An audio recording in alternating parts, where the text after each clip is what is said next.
ಯಡಿಯೂರಪ್ಪ ಕೇವಲ ಒಂದು ಸಮುದಾಯದ ನಾಯಕರಲ್ಲ. ಅವರ ಕನಸುಗಳು ಒಂದೆರಡಲ್ಲ.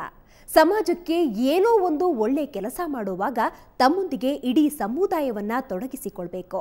ಪ್ರತಿಯೊಬ್ಬರೂ ಆ ಸೇವೆಯಲ್ಲಿ ಪಾಲ್ಗೊಳ್ಳಬೇಕು ಅನ್ನೋದು ಅವರ ಆಸೆ ಮತ್ತು ಕನಸು. ಆರಂಭದಲ್ಲಿ ಕೇವಲ ಜನಪ್ರಿಯ ಯೋಜನೆ ಅನ್ನಿಸ್ಕೊಳ್ತಿದ್ದ ಅವರ ಕನಸುಗಳಿಗೆ ದೂರಗಾಮಿ ದೃಷ್ಟಿಕೋನವಿದೆ ಅನ್ನೋದು ನಿಧಾನಕ್ಕೆ ಗೊತ್ತಾಗ್ತಾ ಹೋಗುತ್ತೆ. ಯಡಿಯೂರಪ್ಪ ಸಿಎಂ ಆಗಿದ್ದಾಗ ಅವರು ಅಕ್ರಮ ಮಾಡಿದ್ದಾರೆ.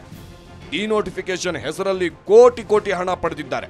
ಅಕ್ರಮ ಗಣಿಗಾರಿಕೆಯಲ್ಲಿ ಕಿಕ್ ಬ್ಯಾಕ್ ಪಡೆದಿದ್ದಾರೆ ಎಂಬೆಲ್ಲ ಆರೋಪಗಳನ್ನ ವಿರೋಧಿಗಳು ಮಾಡುತ್ತಲೇ ಇದ್ದಾರೆ.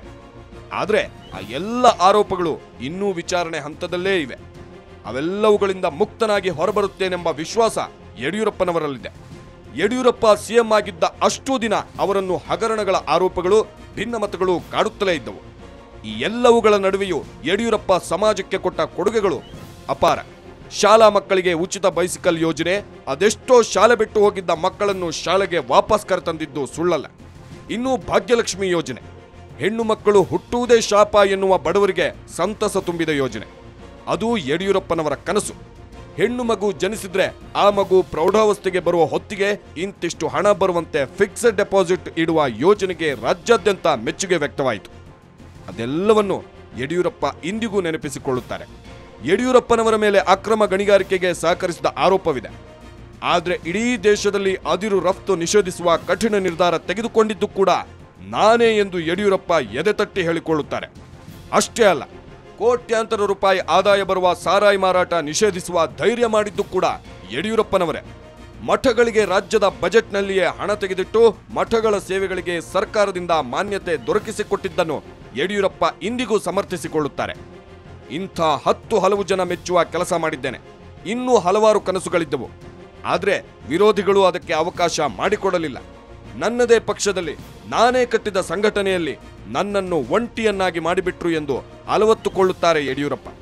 ಬಹುಶಃ ಈ ಎಲ್ಲ ಬೇಸರಗಳು ಡಿನೋಟಿಫಿಕೇಶನ್ ಪ್ರಕರಣದಲ್ಲಿ ಜೈಲು ಪಾಲಾದಾಗ ಅನುಭವಿಸಿದ ಮಾನಸಿಕ ಯಾತನೆ ಎಲ್ಲವೂ ಯಡಿಯೂರಪ್ಪನವರನ್ನು ಇನ್ನಷ್ಟು ಗಟ್ಟಿ ಮಾಡಿತ್ತು.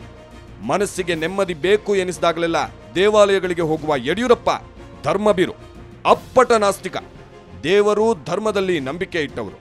ಜಮ್ಮುವಿನ ವೈಷ್ಣೋದೇವಿ ದೇವಸ್ಥಾನ, ತಿರುಪತಿ ತಿಮ್ಮಪ್ಪ, ಮಂತ್ರಾಲಯದ ರಾಘವೇಂದ್ರ ಸ್ವಾಮಿ, ಯಡಿಯೂರಿನ ಮನೆದೇವರು ಸಿದ್ಧಲಿಂಗೇಶ್ವರ, ಹೀಗೆ ಯಡಿಯೂರಪ್ಪ ಎಲ್ಲವನ್ನು ದೇವರು ಕೊಟ್ಟಂತೆ ಬದುಕು ಎಂದೇ ಸ್ವೀಕರಿಸಿದವರು. ಇನ್ನೊಂದು ಕಡೆ ಯಡಿಯೂರಪ್ಪನವರ ಕೃಪೆಯಿಂದಲೇ ಸಿಎಂ ಆದ ಸದಾನಂದ ಗೌಡರು ತಿರುಗಿ ಬಿದ್ರು. ಅಷ್ಟೊತ್ತಿಗಾಗಲೇ ಬಿಜೆಪಿಯಲ್ಲಿ ಸ್ವತಃ ಯಡಿಯೂರಪ್ಪನವರೇ ವಿಶ್ವಾಸ ಕಳೆದುಕೊಳ್ಳತೊಡಗಿದ್ರು. ತಮ್ಮದೇ ಸರ್ಕಾರದ ವಿರುದ್ಧ ಪ್ರತಿಪಕ್ಷ ನಾಯಕರಂತೆ ಕೆಲಸ ಮಾಡತೊಡಗಿದ್ರು. ಸರ್ಕಾರವನ್ನು ಹೆಡೆಮುರಿ ಕಟ್ಟಿ ಕೆಲಸ ಮಾಡಿಸತೊಡಗಿದ್ರು. ಈ ಎಲ್ಲ ಬೇಸರಗಳು ಒಮ್ಮೆಲೆ ಸ್ಫೋಟಿಸುವ ಎಲ್ಲ ಲಕ್ಷಣಗಳು ಸಿಗತೊಡಗಿದ್ದವು. ಅದಕ್ಕೆ ತಕ್ಕಂತೆ ಯಡಿಯೂರಪ್ಪ ಕಳೆದ 40 ವರ್ಷಗಳ ಬಿಜೆಪಿ ಸಾಂಗತ್ಯಕ್ಕೆ ಗುಡ್ ಬೈ ಹೇಳಿಬಿಟ್ರು. ಬಿಜೆಪಿಯನ್ನು ತೊರೆದ್ರು. ಕೆಜೆಪಿ ಎಂಬ ಹೊಸ ಪಕ್ಷವನ್ನೇ ಕಟ್ಟಿದ್ರು. ಯಡಿಯೂರಪ್ಪನವರಿಂದಲೇ ಬೆಳೆದ ಹಲವು ನಾಯಕರು ಈಗಲೂ ಯಡಿಯೂರಪ್ಪ ಬೆನ್ನ ಹಿಂದೆ ನಿಂತಿದ್ದಾರೆ. ಯಡಿಯೂರಪ್ಪ ಈಗ ಕೇವಲ ವೀರಶೈವ ನಾಯಕರಾಗಿ ಉಳಿದಿಲ್ಲ. ಕಾಲಚಕ್ರ ಬದಲಾಗಿದೆ, ಯಡಿಯೂರಪ್ಪ ಬದಲಾಗಿಲ್ಲ. ಹೋರಾಟಗಾರ ಯಡಿಯೂರಪ್ಪ ಮತ್ತೊಂದು ಹೋರಾಟಕ್ಕೆ ಹೊರಟಿದ್ದಾರೆ, ಹೊಸ ಸಂಕಲ್ಪದೊಂದಿಗೆ.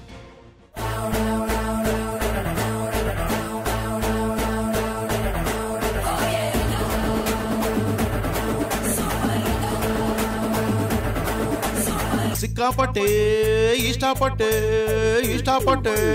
ಸಿಕ್ಕಾಪಟ್ಟೆ ಐ ಲೈಕ್ ಇಟ್. ಇಷ್ಟಪಟ್ಟೆ ಸಿಕ್ಕಾಪಟ್ಟೆ ಇಷ್ಟಪಟ್ಟೆ ಐ ಲೈಕ್ ಇಟ್. ಕಮಲ ಪಕ್ಷ ಬಿಟ್ಟು ಬಿಟ್ಟೆ, ಹೊಸ ಪಕ್ಷ ಕಟ್ಟಿ ಬಿಟ್ಟೆ. ಬಿಜೆಪಿನ ಬಿಟ್ಟು ಬಿಟ್ಟೆ, ಕೆಜೆಪಿನ ಕಟ್ಟಿ ಬಿಟ್ಟೆ. ಹಂಗು ಹಿಂಗು ಇಷ್ಟಪಟ್ಟವ್ರನ್ನ ಕಟ್ಕೊಂಡೇ ಬಿಟ್ಟೆ. ನಾನು ಸೂಪರ್ ಹೀರೋ,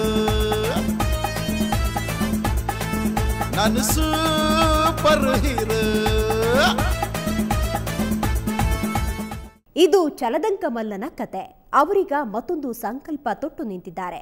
ಅವರ ಉತ್ಸಾಹವನ್ನ ನೋಡ್ತಾ ಇದ್ರೆ ಅವರಿಗೆ 71ರ ವಯಸ್ಸಾಗಿದೆ ಅನ್ನುವುದನ್ನ ನಂಬೋಕಾಗಲ್ಲ. ಅವರ ಉತ್ಸಾಹ ಹೀಗೆಯೇ ಇರಲಿ. ಇದು ಈ ಹೊತ್ತಿನ ವಿಶೇಷ. ನೇರ, ದಿಟ್ಟ, ನಿರಂತರ ಸುದ್ದಿಗಾಗಿ ನೋಡ್ತಾ ಇರಿ ಸುವರ್ಣ ನ್ಯೂಸ್.